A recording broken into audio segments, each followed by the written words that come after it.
This lecture is a continuation of the previous lecture in which we were discussing estimation of binding constants in strong to ultra-tight protein-ligand interactions using differential scanning calorimetry. And since this lecture involves a lot of derivations, part of the derivations were covered in the previous lecture and rest of the discussion we will continue in this lecture.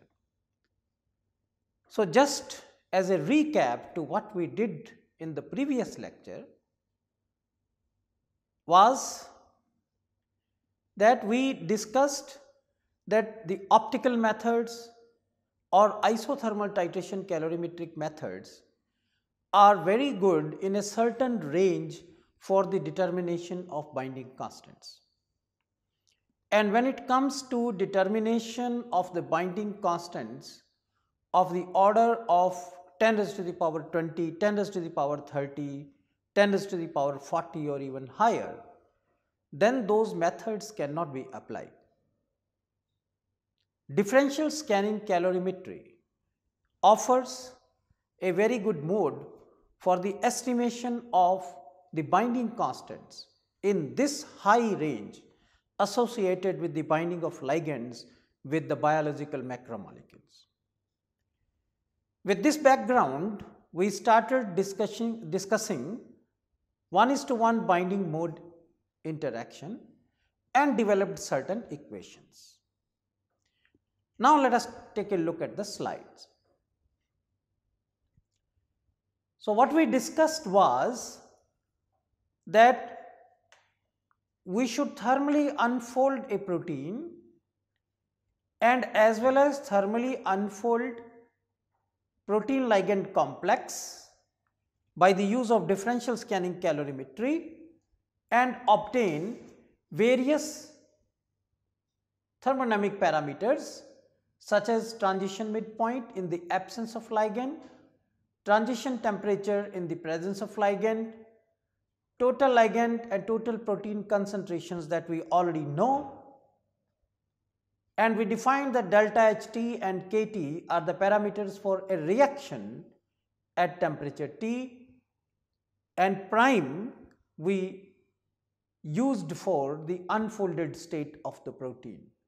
And wherever we used equilibrium as a subscript, we said that it will be equilibrium constant for the unfolding process monitored by DSC at transition midpoint.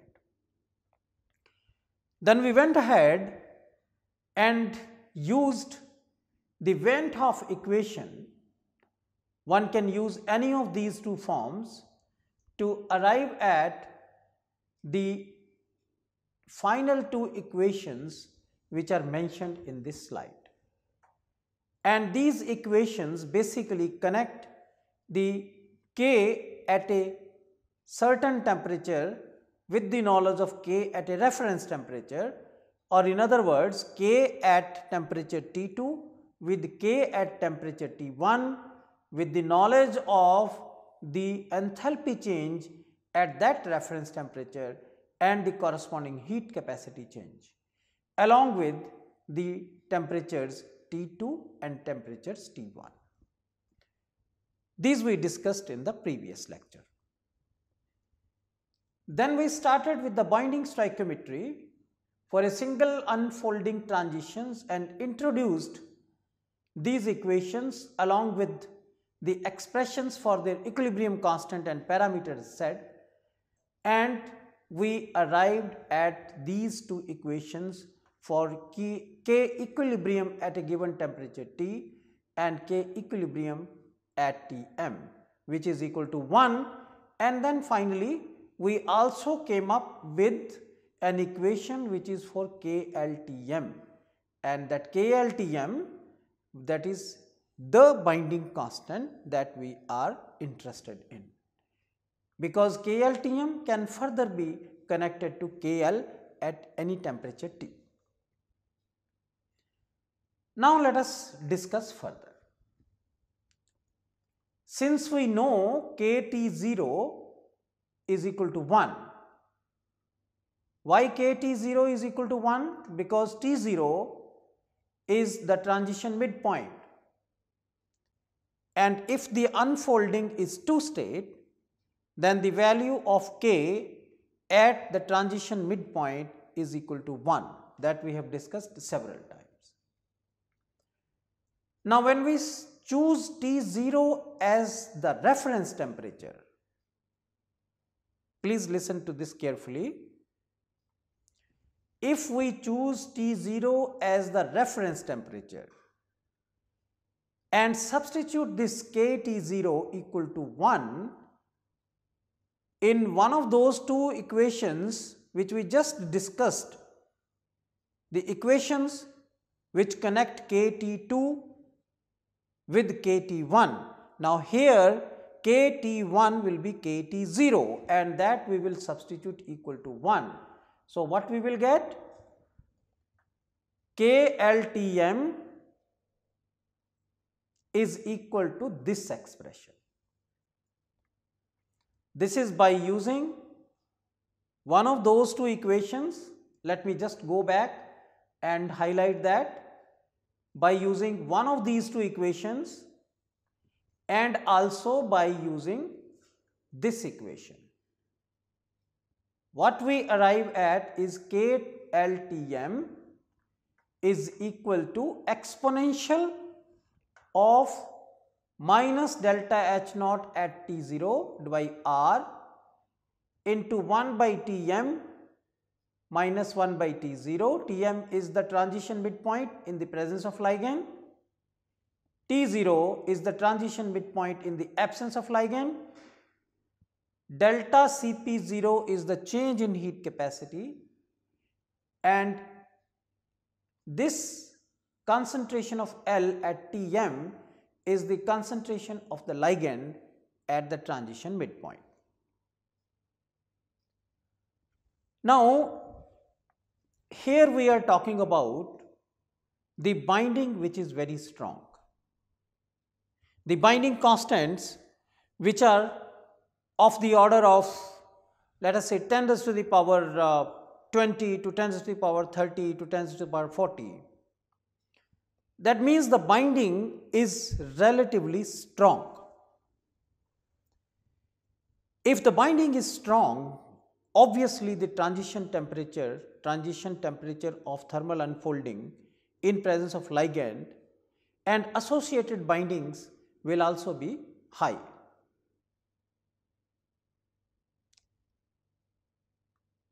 So, what is observed, that if the binding is very, very strong, then let us take a look at this slide.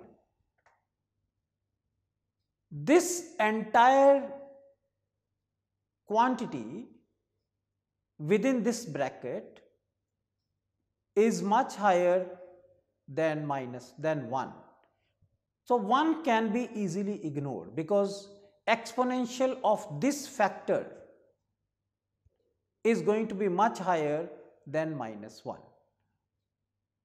So, therefore, if you ignore -1 for tight binding conditions, we end up with this relation. KLTM is equal to all these factors.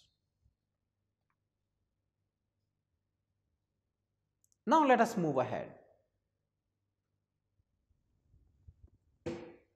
Let us look at these conditions.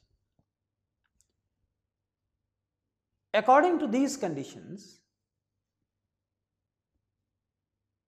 the concentration of ligand at transition temperature is total ligand concentration divided by 2 if the ligand concentration is less than the total protein concentration. How do we interpret that? Let us say we have, this is the thermal unfolding of the protein in the presence of ligand. Now, if total ligand concentration is less than total protein concentration, That means there is no more ligand freely available because the binding is very tight. No more ligand freely available in solution. So therefore, when we have at transition temperature, write K. K is concentration of denatured state divided by the concentration of native state, right? And therefore, if we write about the concentration of the ligated complex at denatured state and at the native state, obviously both the concentrations are going to be half and half. And that is why the comment made over here that total ligand concentration at transition temperature, at transition temperature is equal to the total ligand concentration in solution divided by 2. That is, we are talking about, let me go to this slide, we are talking about what is the concentration of ligand at this point. Obviously, because K is equal to 1, and therefore the concentration of the ligand at Tm is also expected to be half of the total ligand concentration. Now let us take a look at the next comment, that total ligand concentration at Tm is equal to Lt minus Pt divided by 2 if total ligand concentration is much higher than protein. Now here the concentration of protein is much lower and it is fully complexed, and therefore when you again allow the protein to unfold, again at transition temperature K is going to be equal to 1, and therefore the concentration of the ligated form and denatured form and concentration of the ligated in the native form are going to be same.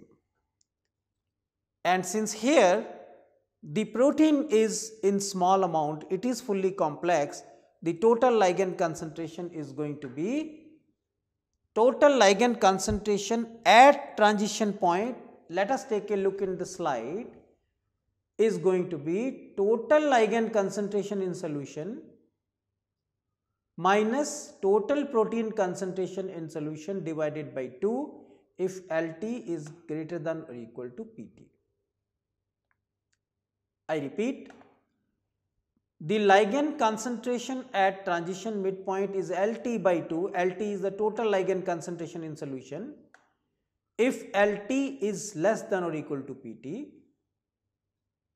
and the concentration of ligand at Tm is going to be Lt minus Pt by 2 if the total ligand concentration in solution is greater than or equal to the total protein concentration in solution.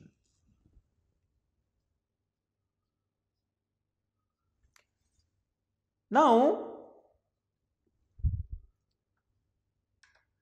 if the heat capacity of binding are known from mixing calorimetry, then KLT can be determined from KLTM. This is the comment. How it can be determined? Let us take a look at this. Again, I am using one of those two derived equation where the final temperature I am keeping as T and initial temperature I am keeping at Tm, and we are applying this for the ligand binding. So KL at a temperature T is equal to KL at a temperature Tm into exponential minus delta H naught L at T1 by R into 1 over T minus 1 over Tm plus delta CPL in standard state divided by R into log T by Tm plus 1 minus T by Tm.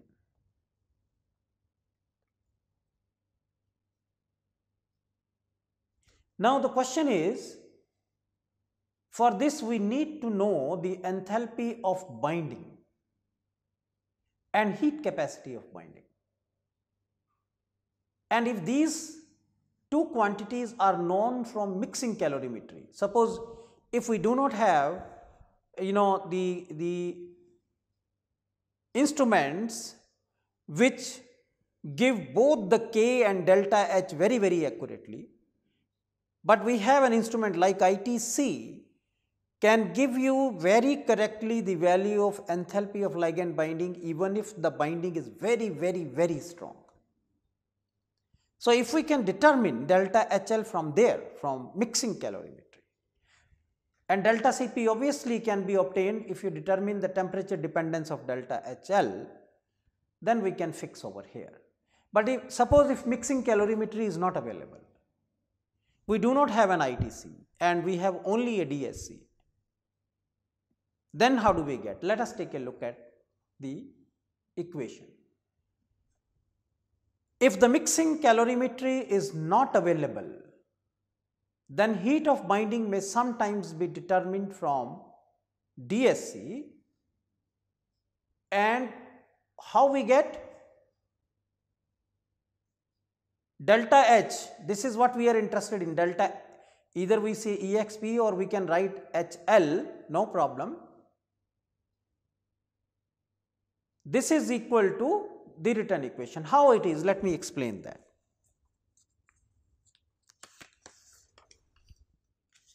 In one of the previous lectures, we discussed that if you thermally denature a protein, let us say the corresponding value of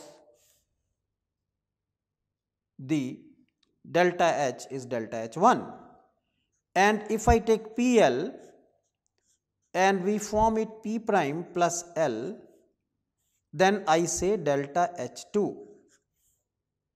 And if I am interested in the enthalpy of this reaction, then this is simply delta H is equal to delta H1 minus delta H2. But here you remember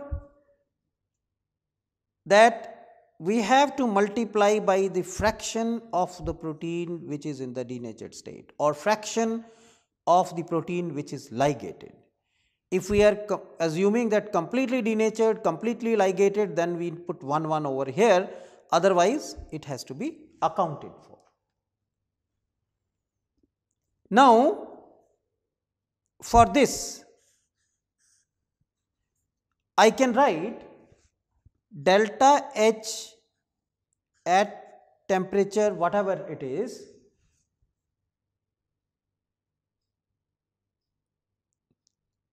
here. If I am saying in the absence of ligand, then it will be equal to delta H at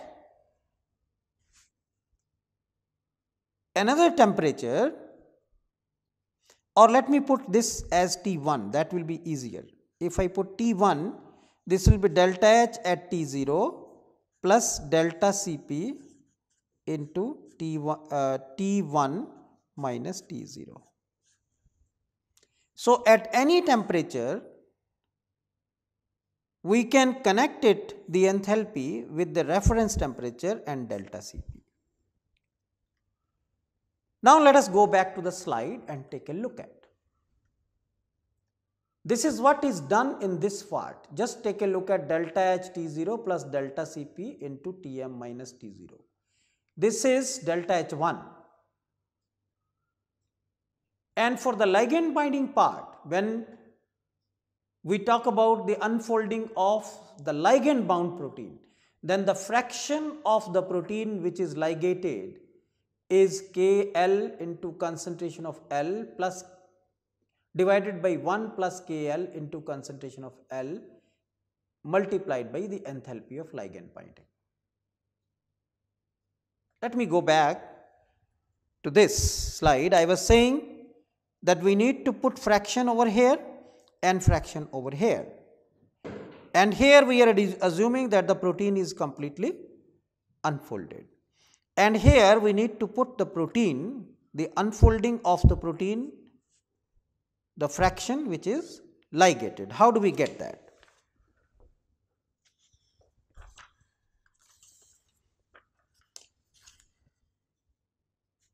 we have P plus L is forming PL, and KL is equal to concentration of PL divided by concentration of P into concentration of L.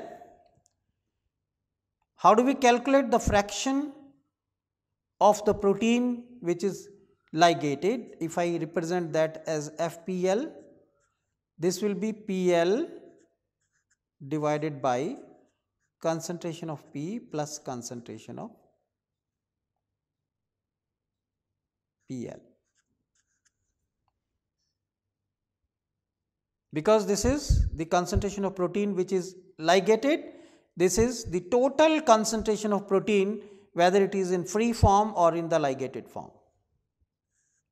So, this is equal to, for PL I can write from here, this is KL into P into L. This I am using PL from here, substituting over here, and down there I have P plus, again for PL I will choose to write from here KL into concentration of P into concentration of L. Now, I can get rid of concentration of P, which is a common factor over here. So, fraction of the ligated protein is equal to then KL into concentration of P over, let me rewrite again, P plus KL into P into L. Let us remove P. So, it is KL into L over 1 plus KL into concentration of L. Now, let us go back to the slide, and this is what is substituted over here. We use this fraction into delta HL. So, therefore, what we have is the enthalpy of ligand binding at any at transition temperature can be obtained. Now, we have derived these various equations. Now, let us discuss some equations which are required for simulations, because the idea is to do simulations to fit the theoretical model to experimental data points, so that we can extract the values of binding constant. That is the main purpose. Now, let us go back to the slide. Total protein concentration in solution is equal to the concentration of protein in the native form, which is free, the concentration of protein in denatured form, and the concentration of protein which is in ligated form. Now, from the earlier derived equations, we can substitute for concentration of P prime, we can substitute for concentration of PL, and we will end up with this equation, which is concentration of P plus K times concentration of P plus KL into concentration of L into concentration of P. Similarly, the total ligand concentration is sum of the concentration of ligand in the free form plus the concentration of ligand in the complex form. And again, for the concentration of PL, by using one of those equations earlier discussed, I can write in terms of concentration of L and concentration of P. Now, you see, if I know the total protein concentration and if I know the total ligand concentration, then I can get the concentration of L as well as the concentration of PL in the free form. Now, if you combine these two equations, it will take a quadratic form, the solution of which can be expressed as the concentration of L is equal to minus B plus minus roots B square minus 4AC divided by 2A. Minus will give an imaginary the number which is not acceptable, that is why plus is retained, and where A is KL, B is equal to 1 plus K plus KL into PT minus LT, and C is equal to minus LT plus K into 1 plus K. So, this sum maths has to be done.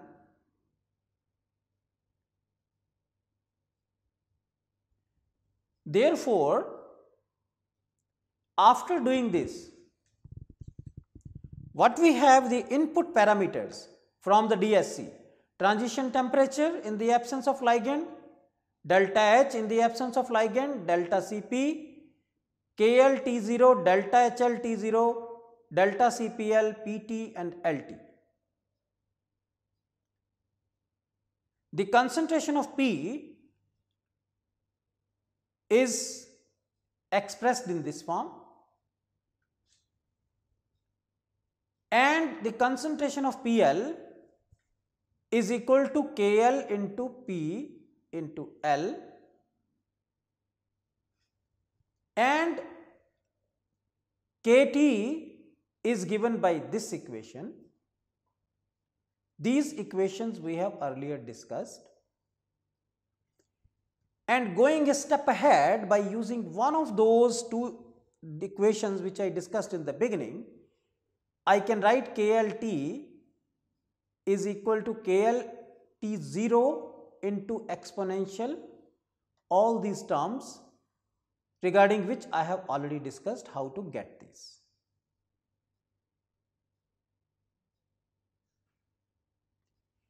Now, the question is, when you want to get KL, we need to know the concentration of P and the concentration of L in the free form, and we have just discussed how to get the concentration of P and concentration of L by using the equations under the simulations head.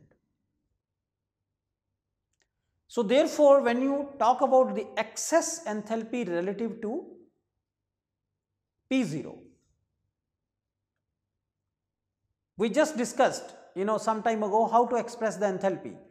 Fraction of the protein which is in the denatured form into the corresponding delta H plus fraction of the protein which is in the ligated form into the corresponding delta H. And we have discussed how to get PL, how to get P prime, that we have just discussed in the previous equations.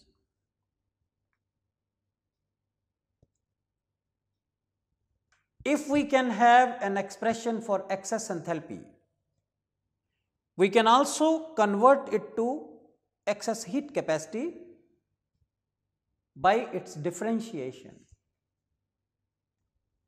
So, that is what is mentioned in this comment.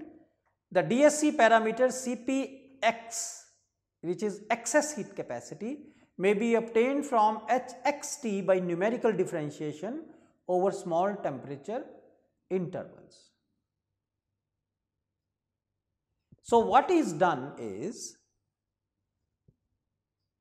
the excess heat capacity over a range of temperature is simulated from this equation, and the data